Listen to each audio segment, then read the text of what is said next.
पर कब्जे की जंग अब तेज हो चली है। आखिर दांव पर यूक्रेन के जरिए पूरे यूरोप की बादशाहत जो लगी है और इसी बादशाहत को हासिल करने के लिए हर वो दांव आजमाया जा रहा है जिसे जंग के उसूलों के खिलाफ माना जाता है। लेकिन जंग तो जंग है, उसमें जीत ही सबसे ज्यादा मायने रखती है और इसी जीत के लिए अब पुतिन की फौज का वो खूनी दस्ता भी मैदान में उतर चुका है जिसे दुनिया वैगनर ग्रुप के नाम से जानती है और कई देशों में इसका खौफ है।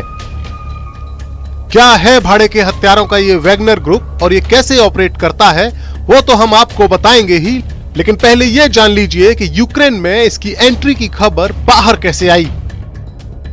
दरअसल यूक्रेन के प्रेसिडेंट जेलेंस्की ने दावा किया है कि उनकी और उनके कई साथियों की हत्या करने के लिए पुतिन ने भाड़े के इन हथियारों को यानी वैगनर ग्रुप को सुपारी दी है। जेलेंस्की का कहना है कि पुतिन ने यूक्रेन में 23 लोगों की एक हिट लिस्ट तैयार की है जिसका सफाया करने के लिए वैगनर दस्ते के करीब 400 हत्यारे लड़ाकू अफ्रीका महाद्वीप से यूक्रेन पहुंच चुके हैं। जेलेंस्की के इस दावे ने एक बार फिर से उस वैगनर दस्ते को चर्चा में ला दिया है जिसके अस्तित्व को ही पुतिन सरकार नकारती रही है।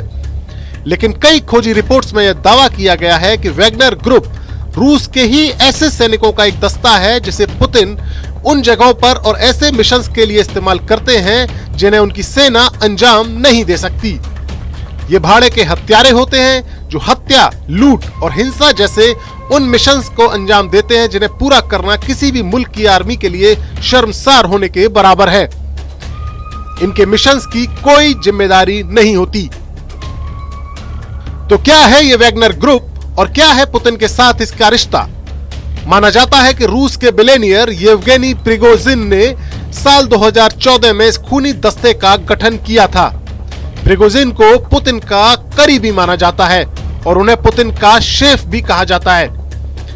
इस दस्ते की कमान रूसी सेना की इंटेलिजेंस यूनिट यानी GRU के लेफ्टिनेंट कर्नल रहे दिमित्री उटकिन के हाथ में है।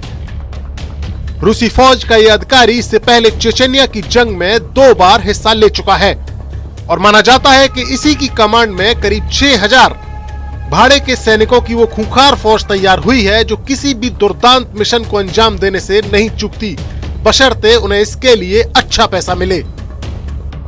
हालांकि रूसी सरकार इस ग्रुप के साथ अपने संबंधों को नकार चुकी है, लेकिन कई बार ऐसे सबूत सामने आए हैं जो रूसी सरकार के दावे की हवा निकाल देते हैं। एक बार तो इस ग्रुप के सदस्यों के साथ खुद पुतिन की तस्वीर भी सामने आई थी। यही नहीं, साल 2016 में रूसी फौज के एक सम्मान समारोह में दिमित्री उटकिन की एक तस्वीर भी सामने आई थी। आरोप लगते रहे हैं कि पुतिन इस दस्ते का इस्तेमाल सीरिया, इराक, सूडान, मोजाम्बिक, माली और कई मध्य अफ्रीकी देशों में अपनी सरकार के हितों को साधने के लिए कर चुके हैं।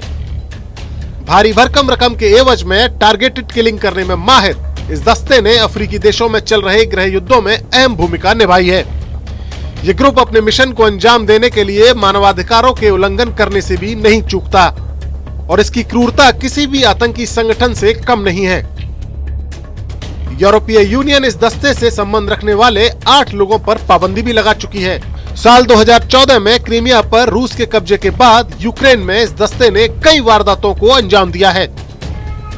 ऐसे खतरनाक दस्ते को ही यूक्रेन में जेलेंस्की की सुपारी दी गई है, लेकिन ये इत्तेफाक की बात है कि यूक्रेन सरकार को इसके मूवमेंट की खबर वक्त रहते लग गई और कीव में 36 घंटे का कर्फ्यू लगाकर इनके हमले को टाला गया। लेकिन कीव में इस दस्ते की मौजूदगी इस बात का इशारा है कि जेलेंस्की के लिए खतरा अभी टला नहीं है।